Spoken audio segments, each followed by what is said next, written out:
성도님들, 오늘 사도 바울에 대해서 하고자 합니다. 사도 바울로 사실 그 신약의 인물은 이제 인물에 대한 것은 이제 끝을 맺습니다. 다음 주까지 하면 인물을 하고 그 다음에는 또 어떤 걸 할지는 기대하는 마음으로 기다려 주시면 될 것 같습니다.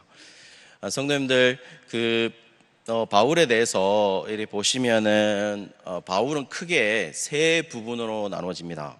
어디로 나눠지냐면은 바울이 어디서 회심을 했죠? 지금 몇 분이 얘기하셨습니다. 다메섹에서 회심을 했죠. 다메섹을 회심을 했다면은 실제적으로 다메섹에 대한 바울이 있고 또 그 다메섹 회심에 대한 바울이 있겠죠. 그 회심 사건이 굉장히 중요하죠. 자, 그 다음에 보시면은 다메섹 이후의 바울에 대한 이야기가 있고, 그리고 다메섹 이전의 바울에 대한 이야기가 있죠. 그러면 이거를 시대순으로 맞추면은 바울의 전체적인 생애를 세 부분으로 나눈다면은 실제로 다메섹 이전에 바울의 생애가 있었을 것이고, 다메섹에서의 그 회심으로서의 바울이 있을 것이고, 다메섹 이후에 바울이 있을 것입니다. 그렇죠. 그렇게 된다면은 바울이 다메섹 이전 보통 그 다메섹의 회심 사건을 한 34년 기원 후, 그러니까 우리로 말하면 지금 말하면 34년에서 35년 정도로 보고 있다면, 예수님이 돌아가신 그 연도가 AD 한 29년에서 30년으로 본다면은 실제적으로 바울과 예수님의 그것은 오버랩되어 있죠. 오버랩되어 있고, 실제적으로 한 34년에서 35년에 바울이 다메섹에서 회심을 했다, 이렇게 보고 있는 것이죠. 자, 그러면 실제로 그 바울은 다메섹 이전에 대한 바울, 다메섹에서의 바울, 다메섹에서 회심했다는 것을 어떻게 우리는 알고 있죠? 어떻게 알죠? 다메섹에서 회심했다는 것을 성경을 통해서 알죠. 그렇게 알걸요. 그렇게 알죠. 어디서 딴 데서 보셨어요? 그렇진 않죠. 그런데요, 실제로 보시면은 제일 잘 다메섹에서에 대한 묘사를 해놓은 데는 사실 사도행전이죠. 그럼 사도행전은 누가 기록했습니까? 누가가 기록했죠. 그렇기 때문에 실제적으로 다메섹에 대한 회심에 대한 그 이야기는 실제로 누가가 기록한 것이죠. 누가의 편에서 바울이 다메섹에서 회심한 것을 기록해 놓은 겁니다. 그리고 실제로 바울에 대한 자신의 기록은 어디에 있냐면은 우리 성도님 잘 알다시피 바울의 13개 서신, 바울이 기록했다는 13개 서신에 있는 것이죠. 자, 그러면은 이것을 잘 정리해 보시면은 이렇습니다. 다메섹 이후에 대한 바울에 대한 사상이라든지 자신의 생애라든지 이런 것들은 어디를 보면 알 수 있죠? 다메섹 이후의 바울은 바울 서신을 보면 바울이 무엇을 생각하고 있고 무엇을 전했고 어떤 것을 지적하고 했다는 것을 알 수가 있죠. 그렇습니다. 여러분이 그렇다 아니다 하더라도 그렇습니다. 바울에게 이렇게 되어 있죠. 그리고 다메섹에 대한 회심 사건은 실제적으로 바울이 보시면은 바울의 13개 서신 안에 몇 구절만 있을 뿐 사실 자신이 그 다메섹에 대한 경험을 기록한 구절은 한 장도 안 됩니다. 길이로 따진다면. 그러면요, 다메섹 이전의 바울에 대한 사상은 어떻게 할까요?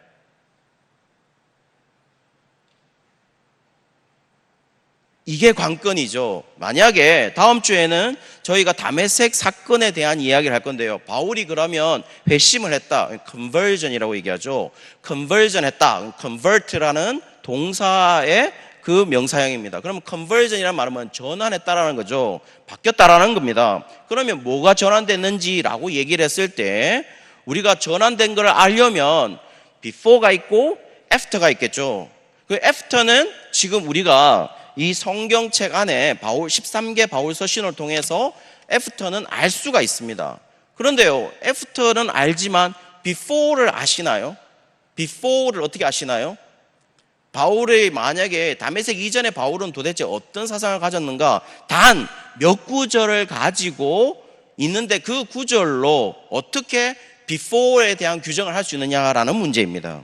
굉장히 어렵겠죠. 자료가 없지 않습니까? 저 모르는 자료 혹시 가지고 계신 분? 그렇죠? 굉장히 어렵겠죠. 그런데 저희들은 오늘 이 어려운 작업을 한번 해볼까 합니다. 기대되십니까? 네, 기대돼야 되는데요.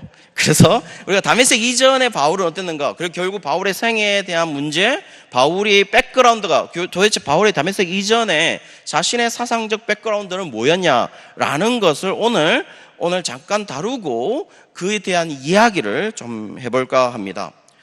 우리 성도님들 잘 알고 계시겠지만 바울은 두 세계에 걸쳐져 있다.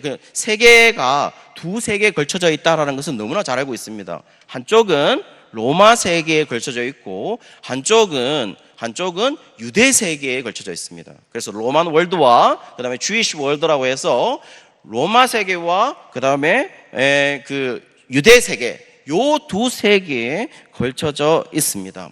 실제로 로마 세계에 걸쳐져 있다고 얘기하는 사람들의 가장 큰 바울이 로마 세계에 걸쳐져 있다라고 얘기하는 사람들의 가장 큰 근거가 뭐냐 하면은 바울이 다소에서 태어났다는 거죠. 바울이 다소라는 말은 우리가 한번 띄워주실래요? PPT에 보시면은 하얀 부분으로 다소 빨간 부분이 있죠. 보이십니까? 보이시죠? 예, 거기에 이렇게 제가 보는지 알아야 될 거잖아요. 그렇죠? 거기 보시면 다소라고 있습니다. 그 다소는 성도님들 보시기에 그 지중해에 있는 그 지중해 요 부분이 이스라엘 땅이고 이스라엘 땅 바로 위에 다소가 있죠. 그렇기 때문에 엄청 멉니다, 사실은. 지도로서 이래 봤으니까 가까워 보이시지만 엄청 멀어요. 그러면 다소에서 태어났기 때문에 어쨌든 이방 땅에서 태어난 바울인 거죠. 그래서 많은 사람들이 바울이 다소에서 태어났기 때문에 바울의 백그라운드는 결국 헬라 철학적, 그러니까 로마 세계의 영향을 받았을 것이다 라고 얘기를 합니다. 특별히 이 다소라는 대학에는 다소 대학 자체, 그때 당시 대학이 있었는데요. 아카데믹한 거죠. 그때 당시에 그 당시 AD BC 1세기, AD 1세기에 다소는 어떤 곳이었냐면은 스토아주의, 그러니까 스토아 학파, 그러니까 스토아 철학이 굉장하게 주류가 되었던 그 학파인 것이죠. 나중에 다시 한번 스토아 학파의 영향이 어떻게 나타나냐라는 것도 한번 예를 들면 이렇습니다. 바울이 이런 거죠. 다메섹 성도님들이 궁금해 하시는 게 뭐냐면 다메섹에서 예수님을 한번 만나는 걸로 어떻게 그렇게 변화할 수 있냐는 거예요. 어떻게 그렇게 쉽게 변화할 수 있냐는 거죠. 그리고 어떻게 쉽게 그렇게 마치 그 많은 사상들을 완벽하게 변화를 받을 수 있었느냐, 다메섹 안에서. 물론 우리가 말하고 있는 거는 성령이 그렇게 하셨다, 그렇습니다. 그거는 분명한 사실입니다. 그러나 신학자들한테 들어가면 이거는 사실은 말도 안 되는 소리죠. 말도 안 된다고 합니다, 자유주의 학자들은.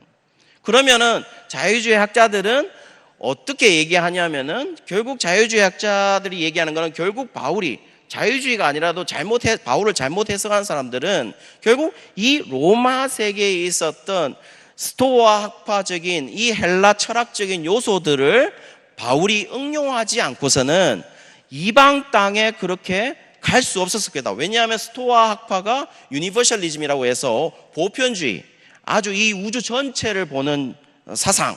그러니까 뭡니까? 유대 세계에 머물러 있었던 유대인만 구원을 받을 수 있던 유대인만 하나님 백성이라고 생각했던 바울이지만 스토아 학파의 영향을 받아서 결국 전 세계를 볼 수 있는 눈을, 영향을 스토아 학파나 스토아 철학의 영향을 받았을 것이다. 왜냐하면 그는 다소에서 태어났으니까. 그렇게 많은 학자들이 바울에 대한 이야기를 했습니다. 그런데요, 그 반면에 바울은 실제적으로 어디에서 자라냐면은 나중에 한번 다시 얘기하겠지만은 바울은 성경에 보시면은 그 바울이 사도행전 나중에 다시 한번 언급할 것입니다. 사도행전에 보시면은 사도행전 22장 3절에 보시면 나는 유대인으로 길리기아 다소에서 났고 이 성에서 자랐다라는 얘기를 합니다. 이 성이 어디냐 하면은 바로 예루살렘 성이죠. 그래서 바울은 길리기아 다소라는 거기에서 태어나기만 했고 바울이 실제적으로 자란 곳은 결국 예루살렘 성이다 라고 얘기를 하는 것이죠. 그렇게 하면서 바울이 영향을 받았던 것은 결국 유대교이다 라는 얘기를, 그리고 실제적으로 자기가 오늘 본문 말씀에도 보면 내가 유대교를 지나치게 믿었다. 언제요? 다메섹 이전에 바울이 그랬다라는 거죠. 그리고 성도님들, 우리가 바울에 대한 오해가 있는데요, 바울에 대한 오해가 뭐냐 하면은 자꾸 다메섹 이후에 바울이 유대교를 버리고 기독교로 전환했을 것이다 라고 생각하는 분들이 계세요. 다시요, 이거는 잘 들으셔야 되는 건데요, 바울을 자꾸 다메섹에서 유대교에서 그걸 통하여서 기독교로 개종했다 라고 생각하시는 분들이 많은데요, 그것은 어느 정도는 맞지만 어느 정도는 아닌 생각입니다. 왜냐하면 당시에 기독교라는 것이, 그러니까 다메섹이란 말은 아까 AD 기원 후 34년에서 35년 사건, 그 사건 속에서 그 당시에 기독교라는 정확한 종교가 없었다라는 겁니다. 역사적으로도. 그렇다면 바울이 다메섹에서 변화받은 것은 분명합니다. 이거를 부인하면 안 됩니다. 이거를 부인하면 정말 싫어할 거예요. 그걸 부인하면 안 되죠. 분명히 변한 거는 맞습니다. 그렇다 하더라도 그러면 정확하게 다음 주에 우리가 분명히 변한 게 뭐냐? 예수님을 만났다면 분명히 변했는데 무엇으로 변했냐? 라는 것을 우리가 알아야 우리가 예수님 만난 사람으로서 우리가 바울과 같은 변화를 받아야 되지 않겠어요? 싫어요? 그렇게 변화받고 싶죠? 그러니까 우리도 그렇게 변화받아야 된다는 겁니다. 자, 그렇다면 다시 돌아와서요, 바울은 다메섹에서 정확하게 말씀드리면 유대교에서 기독교로 변한 게 아니에요. 실제로 보시면은 고린도 후서에 보시면 11장 4절에 보시면 고린도 후서 11장 4절, 여러분 어디에 되어 있냐면은 제가 별명이 뭡니까? 친절한 태훈 씨 아닙니까? 지금 보시면 여기 강의 안 뒤쪽에 한번 보시죠. 강쪽 뒤쪽에 보시면은 고린도 후서 11장 24절 참고 성경 구절, 이런 목사가 없죠. 그러니까요, 여기 보시면 참고 구절까지. 왜? 성경 찾기 힘드시니까요. 잠도 오는데. 지금 성경 구절 보시면 고린도후서 11장 24절 보시면 이렇게 되어 있습니다. 내가 유대인들에게 40에서 가만 한 매를 맞았다. 몇 대입니까? 그게 39대 하면 됐긴데 40대에 가만 한 매를 맞았다 하잖아요. 자, 이게 뭐냐면 내가 전도 선교하러 다닐 때 유대인들에게 40에서 가만 한 매를 맞았다라고 얘기를 합니다. 이 처벌 방식이 유대인들에게 받았다고 나와 있잖아요. 그렇죠? 자, 이 처벌 방식은 실제로 선교 활동을 하면서 유대인들에게 40에 가만 39대 맞는 거는 로마의 처벌 방식도 아니고 당시 이방 지역의 처벌 방식도 아니고 누구의 처벌 방식이냐면은 바로 유대인들의 처벌 방식이에요. 이게 왜 이렇게 중요하냐라고 물으신다면 바울이 생각해 보세요. 바울이 다메섹에서 내가 유대교를 버렸어요. 나는 이제 더 이상 유대인이 아니야. 그러면 뭐예요? 나는 이제 진짜 로마 시민으로만 살 거야 라고 얘기했으면 유대인들이 바울을 잡아서 때리려고 할 때 잠깐만, 나는 유대인이 아니야. 내가 로마 시민이다. 네가 너희들이 뭐라고 때리는데, 이렇게 말했어요. 물론 이렇게 말은 안 했겠죠. 말을 안 했는데 그렇게 말할 수도 있었는데 바울이 그렇게 하지 않았다는 겁니다. 그러면은 바울이 순수하게 유대인의 처벌 방식으로 받았다라는 것은 결국 무엇을 의미하냐면은 자신이 유대교 안에 그대로 있었다라는 거죠. 또 있습니다. 사도행전 23장 6절에 보시면, 사도행전 23장 6절 참고문을 또 나와 있습니다. 보시면 이렇게 되어 있습니다. 바울이 그중 일부는 사두개인이요 다른 일부는 바리새인인 줄 알고 공회에서 외쳐 이르되, 여러분 형제들아, 나는 바리새인이요 또 바리새인 아들이라 라고 되어 있습니다. 지금 공회 앞에서 지금 바울이 잡혀가지고 공회 앞에서 얘기하는 겁니다. 자, 그러면요, 문제는 이거죠. 나는 바리새인이요 또 바리새인의 아들이라고 얘기를 했을 때 이렇게 얘기했으면 달라지죠. 나는 바리새인이었어, 나는 또 바리새인 아들이었어 라면 과거죠. 그렇죠? 그런데 원문은 에고 에이미, 나는 뭐뭐이다 라는 비동사를 현재형으로 썼단 말입니다. I am a Pharisee. 나는 바리새인이다. 지금도 나는 바리새인의 아들이다. 에이미, I am, 현재형을 썼단 말입니다. 그 말은 뭡니까? 아직도 자신의 정체성에 대해서 분명히 이방인의 사도인 것은 맞지만 자신이 바리새인이라는 사실을 분명히 밝혀주고 있다라는 겁니다. 자, 그렇게 하는 것처럼 바울 스스로는, 많은 학자들이 이럴 수 있습니다. 그러나 나중에 다시 설명드리겠지만 변화한, 다음 주에 변화했을 때 물론 바리새파가 가지고 있는 잘못된 모든 것을 지적합니다. 결국 나중에 바울은 아마 자신이 유대교와 결별하는지도 모르는 채로 계속 자신은 이게 맞다고 주장했을 거예요. 그러나 바울 스스로는 이게 유대교와 결별하는지를 몰랐을 겁니다. 왜냐하면 바울은 계속해서 자신이 내가 아직도 여기 있다라는 이야기를 계속해서 합니다. 자, 어쨌든 그런 이야기들 속에서 바울은 로마 세계와 유대 세계 이 두 개를 걸쳐져 있는, 그럼 바울의 정확한 다메섹 이전에 바울 자신의 그 세계, 바울이 영향을 받았던 그 세계는 어떤 세계일까 볼 때에 바울이 보시면은 많은 사람들이 로마 세계에 영향받았다고 얘기하는 사람들은 당연하겠죠. 다수에서 태어났으니까요. 우리 PPT 한 장 보실까요? 로마 세계가 얼마나 크냐면, 아니요, 위에 거 보시면, 바로 위에 거. 로마 세계 지금 제가 보이는 게 보라색입니다. 보라색 맞죠? 보라색 보이시죠? 이게 로마 제국입니다. AD 1세기에 로마 제국입니다. 로마 제국 이 정도 컸습니다. 아무도 놀라시지 않네. 한 평도 제대로 없으시면서 전부 다 대출 받아가지고 집 졌는데 저기 보시면은 이만큼 큽니다. 그냥 황제의 땅이죠. 로마 황제의 땅. 그래서 실제로 바울이 있었던 그 로마 세계에 보시면은 로마 세계가 이 정도 컸다라는 겁니다. 대단히 엄청난 제국이죠. 특별히 기원전 한 20몇 년대부터 AD 그러니까 기원 후죠. 186년인가 7년까지 아우구스투스의 그 로마 황제들이 뭡니까? 전쟁이 없고 전쟁으로 땅을 확보하고 로마법이나 행정법으로 로마 제국을 완전히 다스려서 그 로마 제국의 평화 시기, 이걸 뭐라 그러면은 팍스 로마나다 이렇게 얘기합니다. 팍스 로마나 시기다. 그래서 팍스 로마나 시기에 지금 실제적으로 바울이 활동하고 있었다라는 것이죠.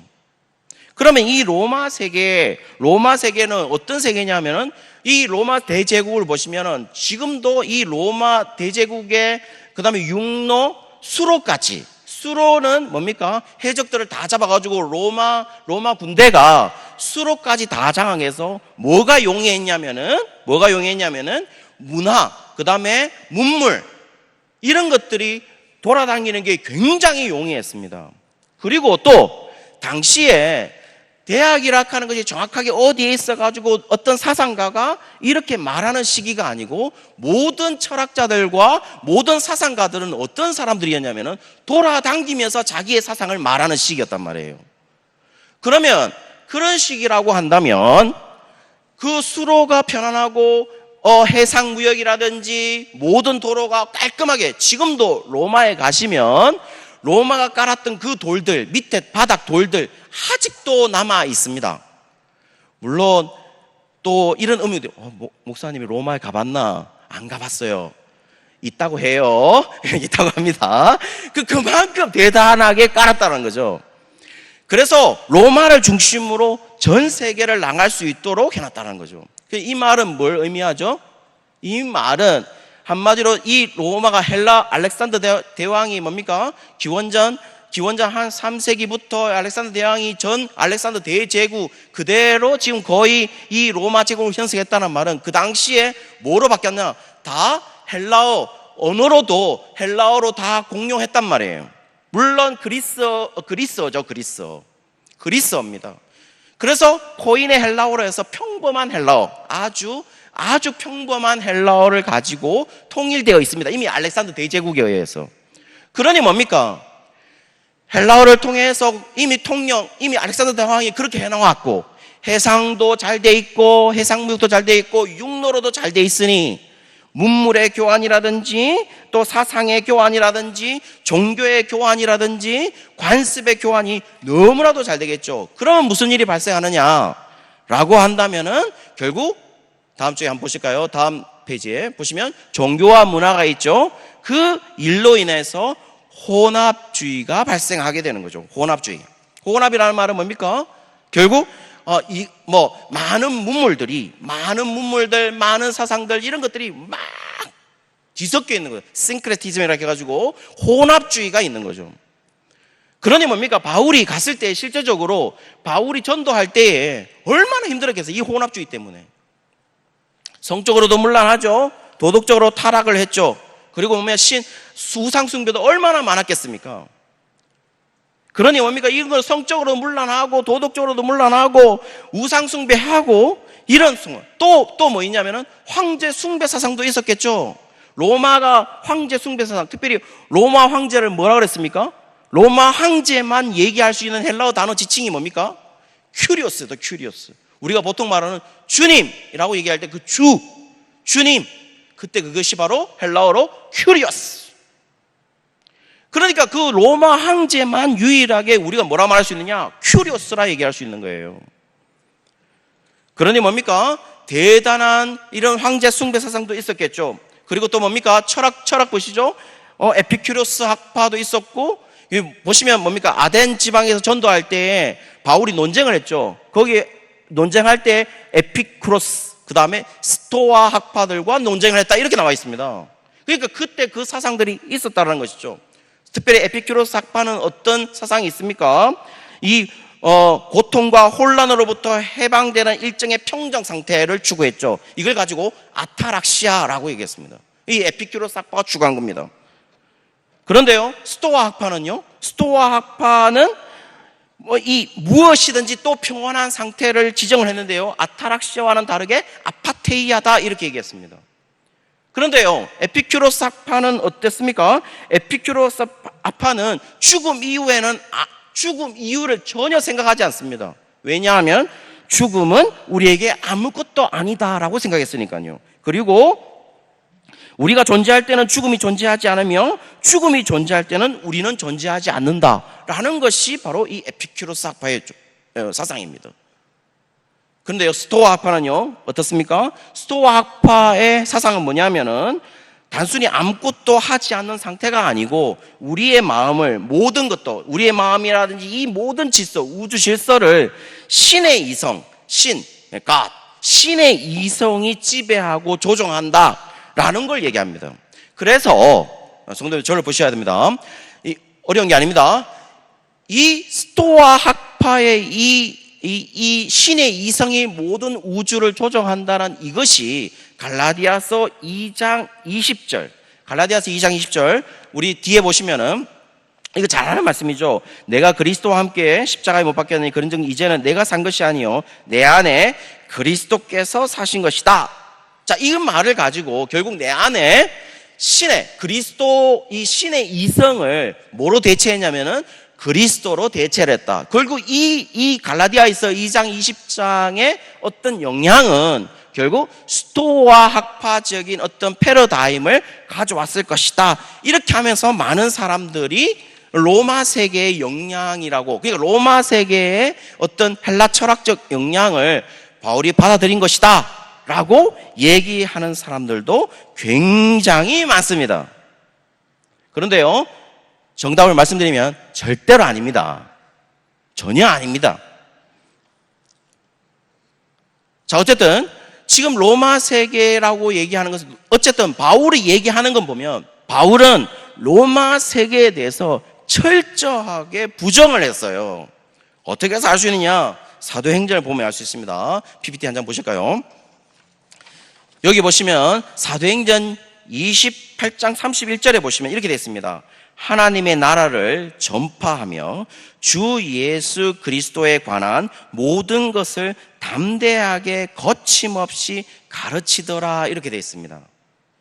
다시요. 하나님 나라를 전파하며 주 예수 그리스도에 관한 모든 것을 담대하게 거침없이 가르치더라, 이렇게 되어 있습니다. 자, 그럼 여기 일단 그대로 띄워주시고요. 보시면 하나님의 나라라고 되어 있잖아요. 킹덤입니다. 킹덤 오브 갓. 이 킹덤은, 당시 킹덤은 어디를 지칭할 수 있을까요? 당시 킹덤이라고 말할 수 있는 곳은 어디입니까? 유일하게 킹덤이라고 말할 수 있는 곳은 로마 세계죠. 로마 제국이죠. 로만 엠파이어. 이 로마입니다. 로마. 지금 또 잊어버리셨죠? 첫 번째 장면 한번 보십시오. 첫 번째 PPT. 이래 컸다고요. 이 정도 크기가 킹덤이란 말이에요. 그런데 바울이 뭐라고 말하는 거죠? 하나님 나라를 전파했다. 로마 제국을 전파한 게 아니고 하나님 나라를 전파했다. 한마디로 뭐죠? 이 로만 제국을 한마디로 무시한 거죠. 이걸 뭐라고요? 요즘 용어로 로만 월드가 짝퉁이야, 진짜 아니야 라고 전파했다라는 겁니다. 자, 또요, 어떻게 되어 있습니까? 주 예수 그리스도. 여기 보시면 예수님이 주님이라는 거죠. 예수님이 그리스도시다라고 얘기하는 거예요. 이 주가 헬라어로 뭐라고요? 큐리오스다. 그러면 뭡니까? 당시 큐리오스는 누구였는데요? 당시 큐리오스는 로마 황제였죠. 자, 그러면 지금 바울이 얘기하는 건 뭡니까? 엄청난 로마 제국, 그거 하나님 나라에 비하면 짝퉁이야. 진짜는 뭐라고요? 하나님 나라가 진짜야 라고 전파했다는 겁니다. 큐리오스요? 황제가 큐리오스 아니야. 누가 진짜라고요? 주 예수 그리스도, 예수님이 큐리오스야. 로마 황제는 짝퉁이야. 목숨 걸고 전했다는 겁니다. 자, 그러면 이게 로마 세계와 지금 바울의 관계였단 말입니다. 지금 결론 부분이 어떻습니까? 그러면 결론에서 얘기하는 건 뭐냐? 결국 바울이 로마 세계와 연관이 되고 있는 거는 어느 때냐 하면은 다메섹 이후에 이방 선교를 할 때의 로마 세계와 연관이 되는 거죠. 유일하게 로마 세계와 연관되는 것은 짧게 있었던 다소에서 태어난 그 시기만 로마 세계와 연관되어 있고, 로마 세계와 연관이 실제적으로 있는 것은 다메섹 이후에 이방 선교를 하면서 로마 세계와 연관이 있는 거죠. 그러니 지금 로마 세계의 영향을 받아가지고 지금 뭡니까? 바울의 13개 서신을, 바울의 사상체계를 만들었다, 헬라 철학적 영향이 있다라고 이야기하지 말아달라는 겁니다. 그렇게 이해해서는 안 된다는 거예요. 바울은 지금 혼합하고 절충하고 있는 게 아니라는 거죠. 헬라 철학적 패러다임을 가지고 있는 게 아니라는 겁니다. 자, 그러면 로마 세계는 아닌 걸로 우리와 이제 성도님과 저와는 합의가 끝났어요. 이제는 유대 세계에 관한 이야기를 할 건데요. 유대 세계에 관한 이야기를 하려면은 일단 성경 구절, PPT 한 장 보실까요? PPT에 보시면 제일 위에가 뭐냐면은 제일 위에가 사도행전 맞죠? 사도행전 맞는가요? 예, 사도행전 22장 3절에 나와 있는 거죠. 사도행전 22장 3절, 사도행전 22장 3절, 예, 여기입니다. 사도행전 22장 3절 보시면 나는 유대인으로 길리기아 다소에서 났고 이 성에서 자라 이 가말리엘 문화에서 우리 조상들의 율법에 엄한 교훈을 받았고 오늘 너희 모든 사람처럼 하나님께 대하여 열심히 있는 자다, 이렇게 되어 있습니다. 실제로 성도님들 이제 저를 보셔야 됩니다. 굉장히 중요합니다. 완전히 논쟁의 대상입니다. 이거는 그렇죠. 성도님들에게는 논쟁의 대상이 아닙니다. 이거는 신학자들 간의 논쟁의 대상. 그래서 지금 누가가 사도행전을 기록하면서 바울의 유대 세계에 대한 영향을 너무 극대화시키려고 학자들은 길리기아 다소에서 태어났다라는 것을 이거는 지금 누가가 첨가한 것이다 라고 얘기하는 사람들이 많아요. 그러면요, 안 되죠. 그렇게 말씀하시면 안 돼요. 왜 그러냐? 만약에 누가가 유대 세계에 영향을 받은 바울이다 라고 얘기를 했으면, 제가 만약에 누가라면 그런 의도를 가지고 이 본문을 적는다면 저는 길리기아 다소에서 났다는 것을 뺄 거예요. 빼버리면 되잖아요. 저는 지금 전혀 이해가 안 가는 얼굴로 저를 쳐다보시는 거 있어요. 성도님들 가만히 생각해 보세요. 왜냐하면 길리기아 다소, 이 에루살렘이라는 홀리랜드 아니라는 그곳에서 태어나지 않아서, 바울이 타소에서 태어나서 이방 땅에서 태어나서 로만 헬라 철학이라든지 다소가 스토아 학파의 중심지니까 그 영향을 받았을 거라고 생각하는 것은 결국 길리기아 다소에서 태어났다라는 것이 가장 큰 증거 자료로 그들이 제시를 해요. 그런데 누가가 만약에 유대 세계를 극대화시키기 위해서 유대 세계의 영향을 받았다 바울이라는 것을 극대화시키고 싶으시면 이 로만 월드에, 그러니까 로마 세계의 영향을 받았다고 말할 수 있는 길리기아 다소에서 났다는 걸 빼버리면 이 본문이 엄연히 뭡니까? 이 본문은 바울의 생애에 대한 본문에서 유대 세계에만 영향을 받았다고 말할 수 있는 본문이 되잖아요. 그렇죠? 이해 안 돼도 고개 끄덕거려 주십시오. 그래야 넘어가요. 예, 일단 넘어갑시다. 넘어가서. 그렇다면, 자, 그렇게 됐을 때에 이 성에서 자랐다라고 얘기하는 이 성이 바로 예루살렘 성입니다. 본문의 컨텍스트상, 본문의 문맥상 22장 3절의 이 성은 예루살렘. 물론 또 학자들은 이 성이 아니래. 뭐라고 말하냐? 자꾸 헬라파 영향을 받았다고 해서 이 성이 또 예루살렘 성이 아니라고 얘기하는 사람도 많습니다. 분명한데요, 예루살렘 성입니다. 자, 그렇다면은 자랐다라는 말은 아나트레포라는 이 헬라어인데요, 이 아나트레포라는 말은 교육받았다, 그리고 자랐다라는 것을 함께 가지고 있는 동사가 바로 아나트레포입니다. 아나트레포. 그러면 이 성에서 교육받고 자랐다는 거죠. 바울이 다메섹 이전에 자기의 정체성을 뭐라 그랬습니까? 바리새파라 그랬죠. 바리새파라 그랬잖아요. 잠깐만요. 자, 그러면 또 한 구절 더 넘어갑시다. 한 구절 더 넘어가 보시면, 자, 그렇게 돼 있습니다. 저기 보시면 다 설명할 건데요, 제일 중간에 6절 바로 위에 율법으로는 바리새인이요 이렇게 되어 있죠. 그렇죠? 바리새파다, 나는 바리새파였어 라고 얘기를 했다는 겁니다. 그러니까 바리새파라는 말은 실제로 여러분 바리새파 교육을 아시나요? 바리새파 교육은 몇 살 때부터 시작되냐면 5세 때부터 시작됩니다. 그리고 바리새파를 교육할 수 있는 것은 고전적 자료에도 이방 땅에서는 바리새파 교육을 받았다라는 것이 없습니다. 오로지 바리새파 교육을 했다라는 곳은 어떻게 자료로만 남아있냐면 바리새파 교육은 예루살렘에서만 했다고 나와 있어요. 그런데 바울이 뭐라고 그랬습니까? 다메섹 이전에 자신의 정체성이 어쨌든 바리새파이다. 그러면 바리새파의 교육은 5세 때부터 시작돼요. 그럼 적어도 다소에서 태어났는 것이 진실이고 다소에서 태어나서 이 자기 아들을 바리새파로 만들고 싶었다면 바울의 아버지가 이 바울을 몇 세 때 예루살렘으로 데리고 와야 된다는 거죠? 5세 때 데리고 와야 되는 거죠. 5세 때. 5세 때.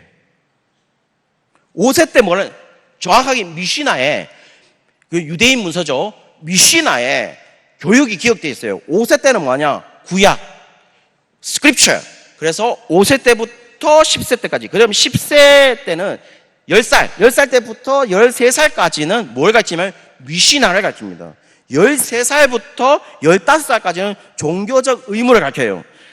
15살부터는 탈무드를 가르쳐요. 18세까지. 그러면서 이 교육 방식에 대한 교육 내용을 몇 살 때까지 되냐? 100세 때까지 돼 있단 말이에요. 그러면 5세 때부터 이런 교육을 받아야 바리새파, 적어도 랍비가 된다는 얘기예요. 그러면 뭐예요? 적어도 바울이 몇 살 이전에는 왔다라는 겁니까? 5살 이전에는 왔다라는 거죠. 아빠가 5살 이전에 인도해서 예루살렘에게다 바리새파 교육을 시켰다라는 겁니다. 그렇죠?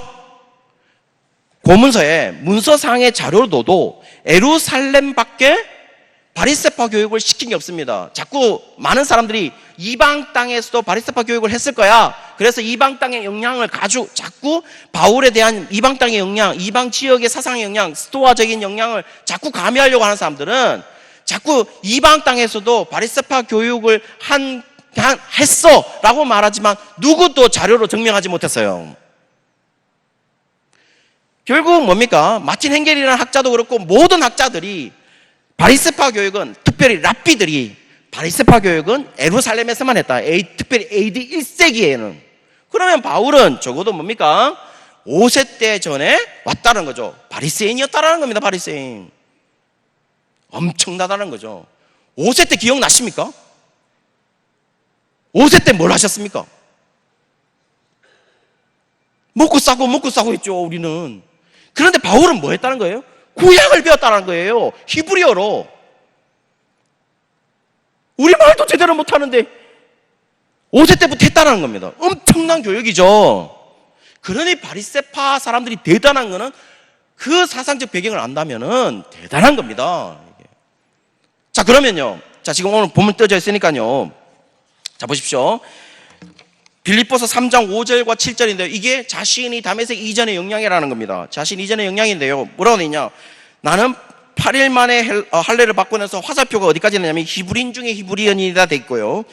또 화살표가 율법으로는 바리새인으로부터 시작해서 율법의 의로는 흠이 없는 자다까지 화살표가 되어 있습니다. 위에 네 본문, 그러니까 빌립보서 3장 5절에서 6절 앞에까지 보시면은 결국 뭡니까? 이 히브리인 중에 히브리인까지는 뭐라고 되어 있는 거예요? 이건 선천적으로 획득한 거죠. 선천적으로 획득했잖아요. 자세히 보십시오. 그러나 뒤에 거는요. 뒤에 거 율법으로는 바리새인이요 열심으로는 교회를 박해하고 율법에 의로는 흠이 없는 자다라고 하는 부분은 후천적으로 획득한 거죠. 그렇죠? 그럴걸요? 그렇죠? 맞잖아요. 난지 8일 만에 할례를 했습니다. 뭐와 구분하는 거죠? 나는 어떤 자다. 내가 육체적으로 신뢰할 만한데 8일 만에 할례 받았다는 말은 누구와 구분하는 거예요? 실제적으로 성도님들 자세히 아셔야 될 부분이 있는데 난지 8일 만에 할례 안 한 유대인들이 있습니다. 율법이 8일 만에 할례를 하는데 율법에서 8일 만에 할례 해난 건 맞는데 할례한 유대인들이 있어요. 그게 누구냐면 이방인으로서 개종한 사람들, 유대교로 개종한 사람들. 그 사람들은 할례를 합니다. 할례를 해서 누구에게로 계수되냐면 유대인으로 계수돼요. 어떻게 알 수 있어요? 오케이. 그것도 자료로 제시할 수 있어요. 왜냐하면 요세푸스가 유대인에 대한 계수, 어카운트, 인구 계수를 한 거죠. population. 그 인구 계수를 했는데 갑자기 늘었다는 인구 계수가 뭐예요? 그러면서 요세푸스가 또 이것을 해석을 했어요. 뭘 해석을 했냐? 이방인 개종자들, 할례했는 사람들은 어디로 계수했냐면은 유대인으로 계수를 합니다. 그러니 이 인구수가 엄청나게 느는 거죠. 여러분 보십시오. 여러분, 성전에 이방 개종자들이 성전에 들어갈 수 있었어요, 없었어요? 있습니다. 있습니다. 이방인의 뜰이 있잖아요. 없다고 말하지 마세요. 있어요. 그래서 등급별로 제일 앞에는 대제사장, 그리고 그 다음에는 뭡니까? 제사장들, 그 다음에는 정통 유대인들, 그 다음에는 이방 개종자들이에요. 그렇게 성전의 계급별이 나눠져 있단 말이에요. 심지어는 대제사장들이 워낙 부패하니까 쿰란문서라든지 탈무드에 보시면 어느 정도가 율법을 다 지키는 이방 개종자들도 대제사장이 될 수 있다, 이 정도까지 나왔단 말이에요. 이게 문서에 있단 말이에요. 누가 찾았을까요? 제가 찾았죠. AD 1세기 문서에 있단 말입니다. 그만큼 뭡니까? 자기는 그거와 구분한 거죠. 또 뭡니까? 이스라엘 족속이다는 뭡니까? 결국 자기는 정통 이스라엘 사람이다라는 것이죠. 그리고 이스라엘 지파 중에 또 어떤 지파자고요? 베냐민 지파라는 뭐예요? 남유다에 속해 있는, 남유다에 유다와 베냐민 지파가 속해 있었죠. 그래서 나는 정통적으로 남유다 쪽에 있는 정통 사람이다. 그리고 뭡니까? 히브리인 중에 히브리인이다. 이거 왜 이스라엘과 히브리인은 어떻게 다른데요? 실제로 보시면 성도님들 절 또 보셔야 됩니다. 절 보셔야 됩니다. 네, 적을 게 없어요. 너무 빨라서. 여러분, 이스라엘 족속은 뭡니까? 디아스포라 유대인이라고 해서 이방 땅에도 유대인들이 살고 있지 않습니까? 그 사람들은, 제2세대 사람들은 모국어가 뭐가 될까요? 헬라어가 되죠. 히브리어가 못 돼요. 그러니 그 사람들을 위하여 히브리어 성경은 읽어야 되겠고, 히브리어 성경을 기원전 3세기 중엽에 그 애들을 읽게 하기 위해서 헬라어로 번역한 성경이 바로 랍비 72명이 히브리 성경을 번역했다고 해서, 헬라어로 번역했다고 해서 셉토아전트 70인역이다 이렇게 얘기하는 겁니다. 그러면 그 사람들이 말하고 있는 건 뭡니까? 자신의 모국어는 뭡니까? 헬라어죠. 유대인이면서도. 그런데요, 히브리인 중에 히브리인이라는 말은 뭡니까? 나는 그 사람이 아니야. 내 모국어는 히브리어 텍스트인 히브리어야 라고 얘기하는 거죠. 엄청나게 뭡니까?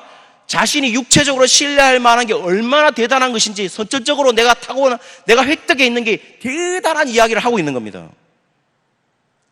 그리고 또 뭡니까? 바리새인이다 이렇게 얘기했습니다. 바리새파는 뭡니까? 시간이 없어서 여러 가지 설명을 못 하겠는데요. 어쨌든 바리새파에서도 지난 시간에 했겠지만 힐렐파와 샴마이파가 있습니다. 많은 사람들이 힐렐파는 자유주의고, 자유주의 바리새파고, 샴마이파는 보수적인 바리새파다 이렇게 얘기하는 사람들이 많습니다. 그렇지 않습니다. 이거는 학자들이 잘못 나눠놓은 거예요. 둘 다 보수적이에요. 단 이방인들을 받아들일 때 어떻게 받아들일 거냐라고 얘기를 했을 때에 할례를 하고 받아들이는 경우가 샴마이파, 그러니까 좀 더 엄격하죠. 힐렐은요, 들어와서 이스라엘 공동체, 유대 공동체에 들어와서 반드시 할례를 받아야 됩니다. 할례는 옵션이 아니란 말이에요. 선택적 사항이라는 거죠. 그나마 샴마이파보다는 덜 엄격하게 유지해서 유대 공동체로 들어오는 기준이 샴마이파보다는 덜 엄격하다고 해서 덜 엄격한 자유주의 힐레파다 이렇게 얘기하는데, 그렇지 않아요. 바리새파는 다 엄격해요. 그래서 바울이 힐레파냐 샴마이파냐, 왜냐하면 바울의 스승이 가말리엘이고 가말리엘이 힐렐의 손자거든요. 그래서 바울은 자유주의적인 바리새파다. 그런데 바울의 모습은 어떻습니까? 샴마이파적인 모습이 보이잖아요. 그래서 어떤 학자들은 또 뭐라 그랬냐, 아마 힐렐도 아니고 샴마이도 아니고 가말리엘 학파를 새로 형성한 바리새파가 있었을 것이다 이렇게 얘기하는 사람들도 있어요, 학자들이. 그런데요, 이거는 이렇게 보는 학자들은 제가 보기에는 바리새파가 가지고 있는 그 엄격성이, 모든 바리새파가 가지고 있는 그 엄격성을 제대로 구분하지 못한, 어느 정도 엄격한지를 못한 그 혼돈으로 인해서 생긴 것이지, 바리새파는 어떤 바리새파도 다 엄격합니다. 율법에 대해서는. 그래서 뭡니까? 교회를 핍박했고 자신이 율법의 의로는 흠이 없다, 이렇게 얘기해요. 흠이 없다. 이 정도 얘기했다라는 겁니다. 바울은 그런 삶을 살았다라는 거예요. 바울은. 자, 그리고 그 다음에 또 봅시다. 그 다음에 다음 구절을 보시면은, 다음 구절에 이걸로 제가 마무리 지을 건데요. 갈라디아서 1장 13절에 15절 보시면 이렇게 되죠. 유대교에 있을 때 내가 행한 일을 너희가 들었다.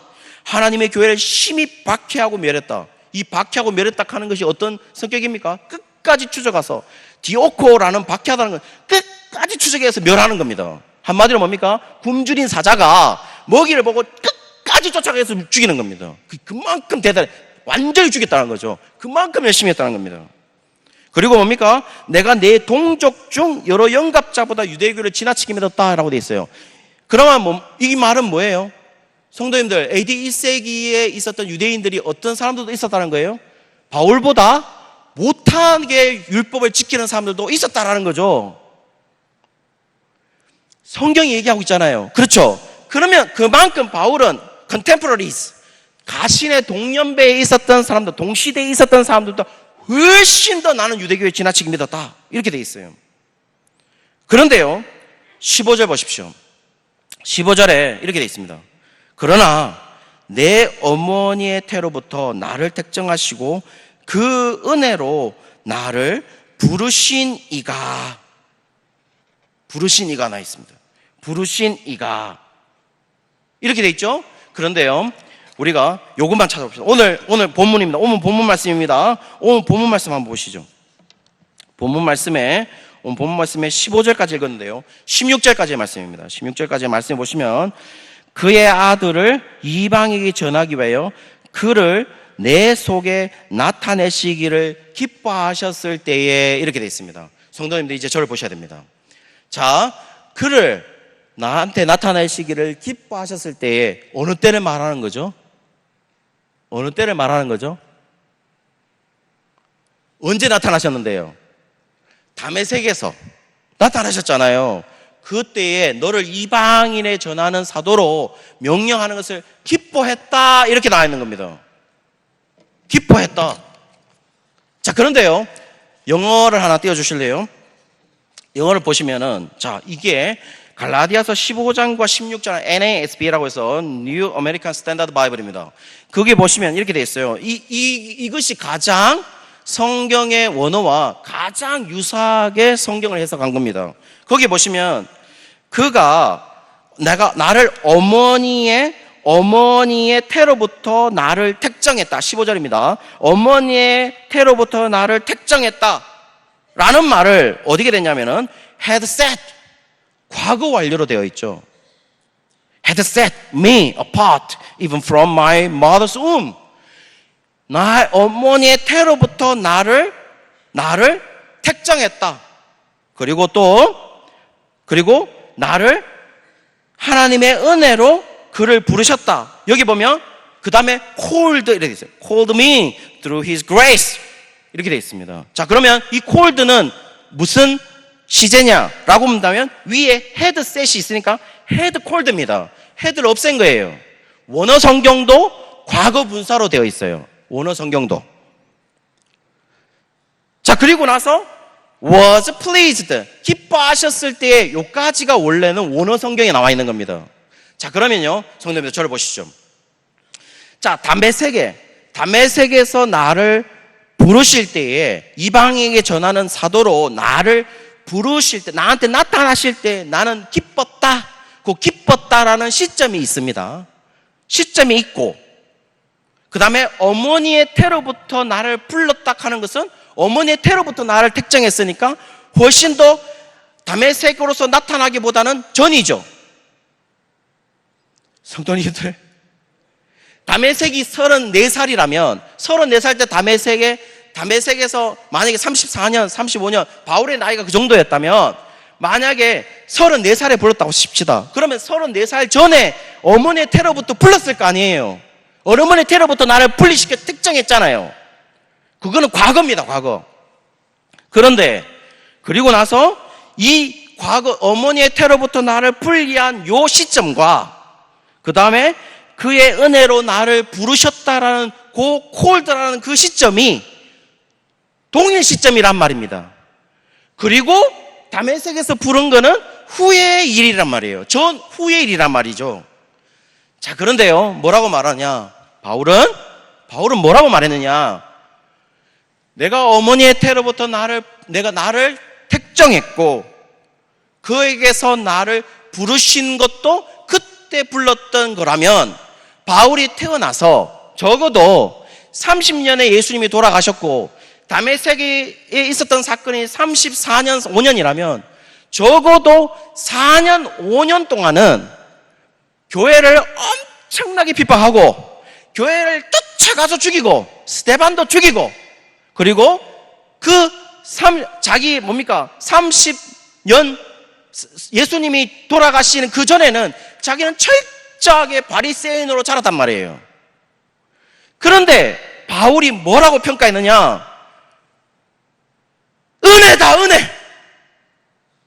그때도 은혜였다.